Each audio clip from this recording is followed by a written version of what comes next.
that doesn't matter. I'm going to start with a poem that actually I wrote. I write quite a lot of poetry. Some of it's good, some of it's not so good, and some of it's light. This is a poem I wrote last night, just very quickly, on Simeon, called Presentation in the Temple.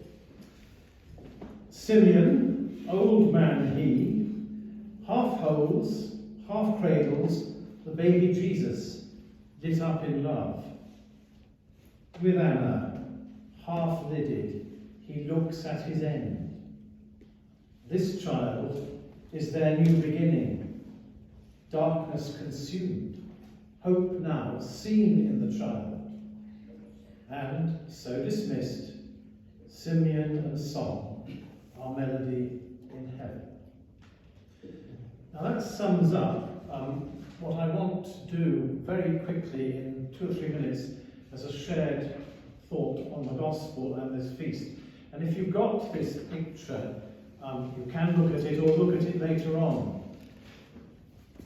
This picture has an immense resonance, I think, because when I heard it explained to me, it had something of that direct touch of the Spirit that occurs from time to time when you see something that makes sense, or when you hear something in the scriptures that opens your heart up.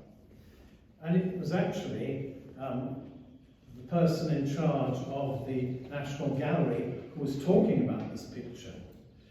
But what it is, and I think this is where the whole business of Simeon and Anna makes sense, it's a story of beginnings and endings.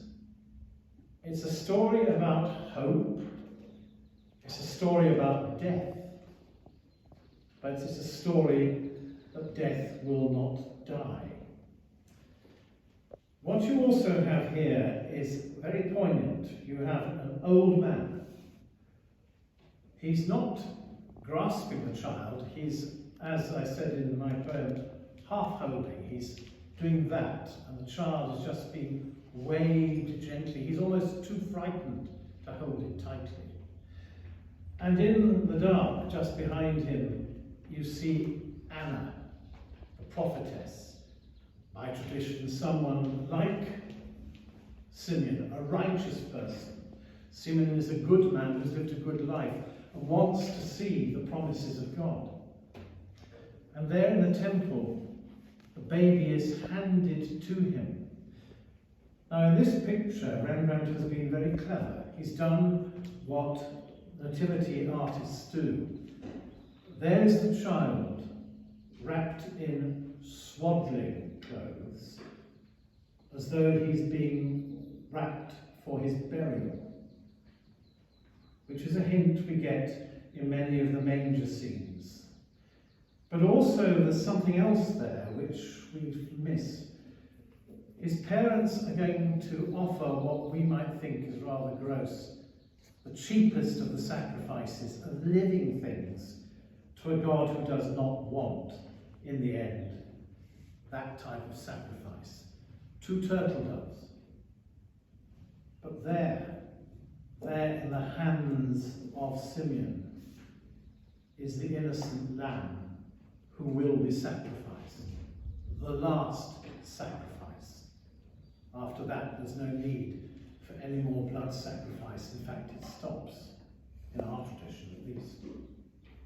So there's all sorts of meanings. There's pain, there's sacrifice, but there's also a poignancy here, for Rembrandt has painted this old man almost half blind with age. That's why he's half lidded. He's peering down at the child.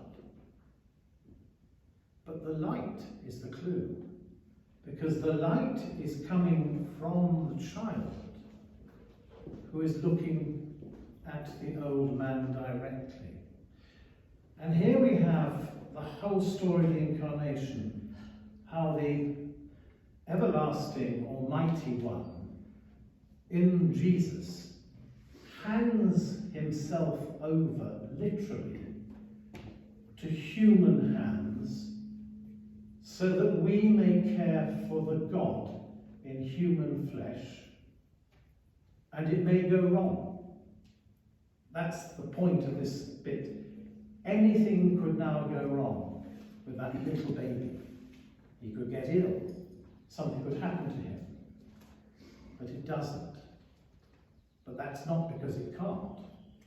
And so it's a poem, you see, it's a real image of the gift of the Incarnation, of God who has abandoned divinity in Jesus and says, I become you, you look after me, and in your lives, you look after me in each other, in Simeon, in Anna. You look after me in the young, but you look after me in the elderly. And it's a story of those two bookends of human life, the beginning and the end.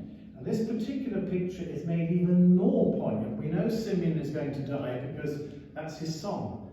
Now let me go in peace. I've seen salvation.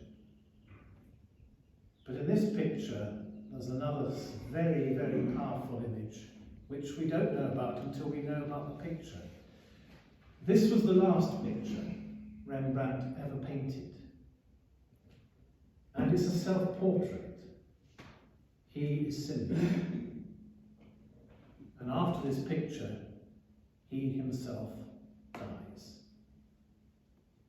So what we've got here is someone who knows his end, but sees in the child the light that will never die, Christ our morning star that I talked about earlier. And he sees all the hope that he has wanted in that child. And in a way, that's what the tradition of the church says to us. That the elders of our community, as they near and near and near that gate and that door, still have a wisdom because they too, even though they may be sick or feeble, they may perceive what others can't. They may see in others, as Simeon saw in that child, the Christ who calls us to serve him. And then there's Anna, who is the full stop, who says, it is so, but this child too is not just about joy. The Son of Man, Jesus, comes to save the sinner and those who aren't the sinner, but he's here in joy and in sorrow. He does not leave us. And that's what it says. Amen.